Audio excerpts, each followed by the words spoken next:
is 9th class mathematics. Our chapter 1 is real numbers and we have successfully completed 4 topics and we are in questions part. And the last question we have discussed is convert the given rational number into decimal form and classify the obtained answer as terminating decimal or non-terminating recurring or non-terminating or non-recurring, non-terminating, non-recurring. So we have already found the answer 450 is 0.08. This is a stopping or terminating decimal. So we will go to the next problem. Okay, note on the problem, students. 3 by 7. What is the question? Convert the rational number into a decimal number and classify the respective answer. Okay, this number into a decimal number. We will see how to classify a number into decimal number, students. Just a normal division. Can 3 divided by 7? No. So I will add 0. 0.8. How many times? 7 4s are 28. 20. Then 7 4s are 14. 6 0. And 7 8s are 56. 40 here. And 7 5s are 35. 50 here. 7 7s are 49. 10 here. 7 1s are 7.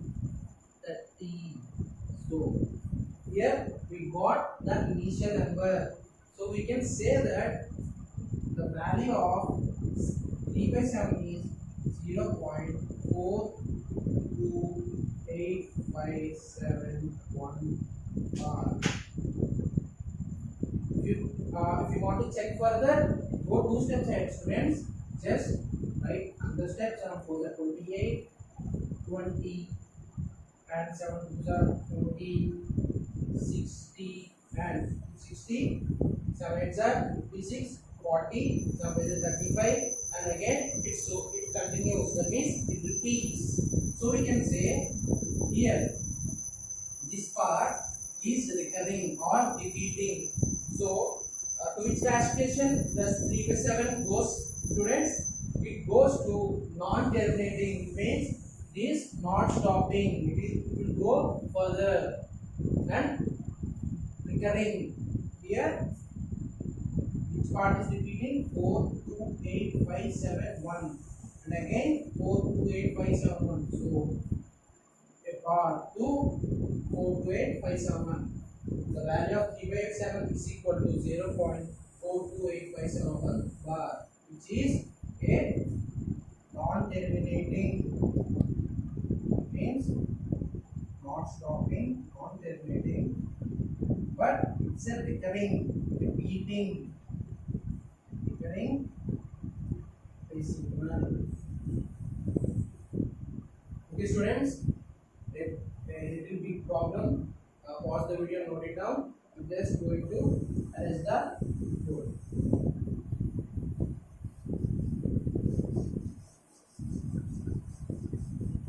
All the sums we are doing now, or we have already done before, students. Just the numericals are changing. We'll do some more problems. Find 5 rational numbers between 1 and 2.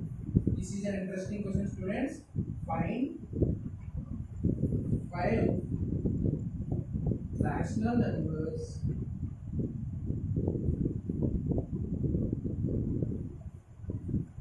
between 1 and 2. We can do this method in we can do this problem in 2 methods, students. I will tell you both of the methods. First method. Okay. Method 1. This method you need to follow in exam, students, which is mean method. We have discussed this in our first class. What is mean method, students? If at all I have two numbers A and B, their mean, which is a plus b by 2, always lies in between those two numbers. Yes? Yes. If you forgot, just go back to the first video, just revise about the mean method. Now, here it is 1, here it is 2. 1, 2. Okay, now according to mean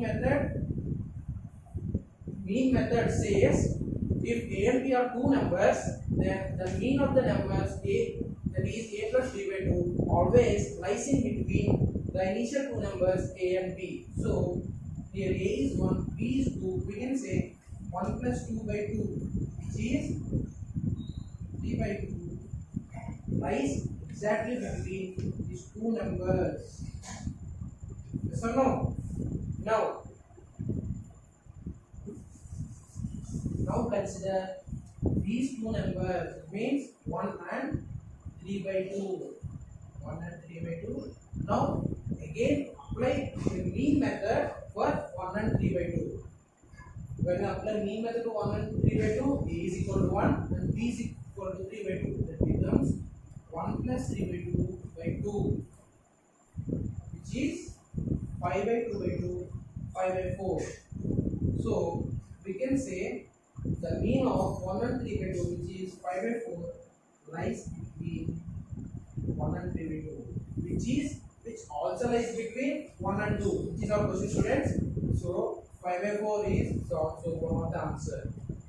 Now, if you find mean of 3 by 2 and 2, according to mean method, if a and b are two numbers, a plus b by 2, that means 3 by 2 plus 2 by 2 also lies in between these two numbers, which is 2 to the 4, 7 by 2, and take cancel, we get 7 by 4. So 7 by 4. Okay, just note it down, the student. Pause the video. Managing this part. Now, how many rational numbers we have till now, students? We have 5 by 4, 3 by 2, and 7 by 4. But the question is find 5 rational numbers. So we need to find another 2 rational numbers. Here we can find any 2. If you apply the mean method for 1 and 5 by 4, you will get another rational number. If you apply mean method to 5 by 4 and 3 by 2, you will get one more rational number, which is exactly between 5 by 4 and 3 by 2. In the same way, you get another rational number between 3 by 2 and 7 by 4 and 7 by 4 and 2. So I am going to do, well, we can, I have already said, we can find mean of any of the two numbers here, students. 1 5 by 4, 5 by 4, 3 by 2, 3 by 2, 7 by 4, 7 by 4, wait, comma 2. But I am going to find, we need only 2. I am choosing 1 comma 5 by 4 and 7 by 4 comma 2. 1 5 by 4 here, 7 by 4 comma 2. Okay, according to mean method, a plus b by 2, that means 1 plus 5 by 4 by 2 lies in between 1 comma 5 by 4. This is 9 by 4 by 2 is 9 by 8. This is 9 by 8. Here 7 by 4 and 2. If you apply mean method, 2 plus 7 by 4 by 2 also lies between 7 by 4 and 2, which means 4 to the right, 8 plus 7, 15 by 8. So 15 by 8 also lies in between 7 by 4 and 2, which means 15 by 8 also lies in between 1 and 2. So I am answering the part. Just write the answer. What are the answers to what is the answer, students? First, we will start from the left side, which is 9 by 8. Here 9 by 8,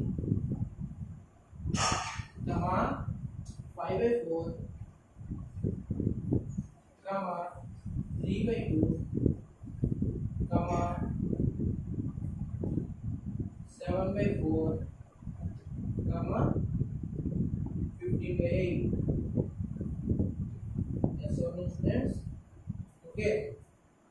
Find 5 rational numbers between 1 and 2. They are 9 by 8, 5 by 4, 3 by 2, 7 by 4, 15 by 8.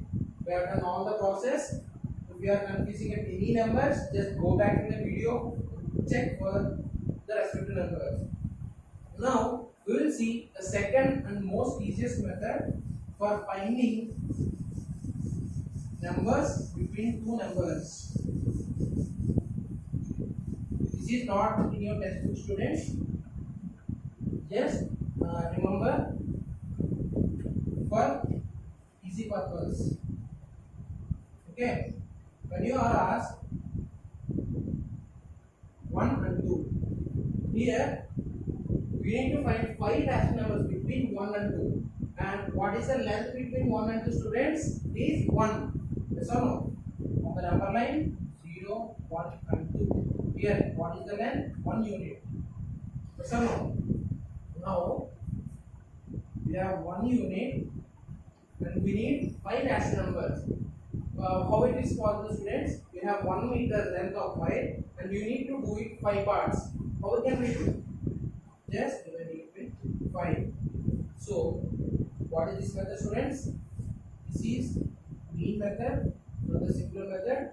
For finding the 5 rational numbers, just go on adding 1 by 5, 1 by 5, 1 by 5 and 1 by 5. You will get the rational numbers. Okay. Now, just adding 6 by 5 here. 1, 2, 3, 4, 5. Okay, students. Here there is a bit confusion. See, we need for finding 5 rational numbers, just plot 5 vertical lines. Now you can see this whole length is divided into 6 parts. 1, 2, 3, 4, 5, 6. This is simple logic, students. If you have 1 meter wide, if you cut it 5 times, you get 6 parts. So for getting 5 rational numbers, we need to divide the whole length into 6 parts. Okay, 1, 2, 3, 4, 5, 6. Then only you can get 5 rational numbers. So now this is now very simple, students. Just add 1 length. We are making 6 parts. We'll get each rational number line by line. What is our first rational number, students? 1 plus 1 by 6, which means 7 by 6. 7 by 6. Now this part is another 1 by 6. That means 8 by 6. This is 9 by 6. This is 10 by 6. This is 11 by 6. And at the last part, which is another 1 by 6, means 1 by 6. What is 1 by 6, students? 2. Yes, exactly. That is the last part. Okay. When you are asked to find out 5 rational numbers between any of the two numbers, just see the length. Here between 1 and 2, what is the length? 1. And if you are asked to divide into 5 rational numbers, keep 5 points, and then when we keep 5 points, we divide the whole length into 6 parts. 1, 2, 3, 4, 5, 6. So we divide the whole length into 6 parts. Just keep adding 1 by 6 to 1 by 6 from the beginning. We get answers as 7 by 6, 8 by 6. Okay, what is 8 by 6, friends? Simplest rational number, 4 by 3. And next, 9 by 6, 3 by 2. And 10 by 6, 5 by 3. 11 by 6. Yes. 1, 2, 3, 4, 5. This is the method 2. Just note it down. If you are a bit confused with this, just go with method 1. In your exam, you need to follow only method 1 because in your textbook, the only mean method is mentioned. So, in exam, if at all you are asked to find 5 rational number between 1 and 2, you need to use mean method. Okay? That's all for this question, students. Now, we will go to the next question. Hope you note it down. Otherwise, 5 seconds. Pause the video. Now we are switch. Okay. Okay. Now comes the interesting part, students. Now express the given rational numbers. Remember the question. Express the given rational numbers into decimal numbers. So no. Okay. This is very easy because I have already discussed. When you have 1000, you need to keep point and write 3 decimals. Yes or no? Yes. If you have 1000, keep the decimal and write 3 points, 3 numbers after the decimal. If at all the same sum is 246 by 100, keep the decimals. We have 2 zeros. That means we need to have 2 numbers of the decimal after decimal and remaining 1 number before the decimal. Is it clear? In the same way, 246 by 10, only 1 number of the decimal, which is rightmost number, and the remaining number before the decimal. So this is the answer, students. Next question. Okay. What is 354 by 500? Okay. This is a bit lengthier question. How we convert into decimals? Write the brackets. 354. We can't divide 54, so we'll add a 0 and 0. Now 5 6 are 30, but 5 7 are 3500. Now 40. 500 can't divide 40, so we keep it 0 and it 0. Now can 500 divide 400? No, so we keep another 0. That's what we get it. We confuse students. Don't be confused. 500, 354. Okay, 500 can't divide 34, so we add a 0 and 0 point. 5 7 3500. 40. As we have already have 1 point, we get 1 0. And now still 500 can't divide 400, and now we'll add a 0. Now 5 8s are 40, which means 8 500s are 4000 and 0. Okay, what is this type of decimal, students? Here it is stopping, which means eliminating. So 354 by 500 is 0.7 or 8. This is a terminating decimal. Yes or no? This is a bit tedious. Now you will see another just a small technique, a small method for the same sum. 354 by 500. Students, we just listen to the question. Yes. If we have 1000 or 100 or tens, basically if we have multiples of 10 in the denominator, the problems become easier, because if we have multiples of 10, for example, we have 1000 and have a random number 3, 4, 5, 6, we can simply write decimal point and 3 number. We are no need of doing any division. If we have multiples of 10, just simply we can write we got how many zeros and just write that many numbers after the decimal. So in here, try to make this as multiple of 1000. How can we do this, students? 500. How many times can we make 500 as 1000? Yes. If we multiply 500 and 2, this becomes 1000. Here the value also not change, students. The numerator and denominator still is the same. We are what are we doing? Just multiplying numerator and denominator with 2. Now this becomes 2 4 are 8, 2 5 are 10, 2 is 6 7, 708 by 1000. Okay. What is 708 by 1000? As I already said, we have 3 zeros, so we need to get 3 numbers of the decimal point. We have 3 numbers, and we have no number left. We'll write 0. Okay, students. The time is up. Now we will stop the lecture here. We will continue some more problems in the next class. Thank you.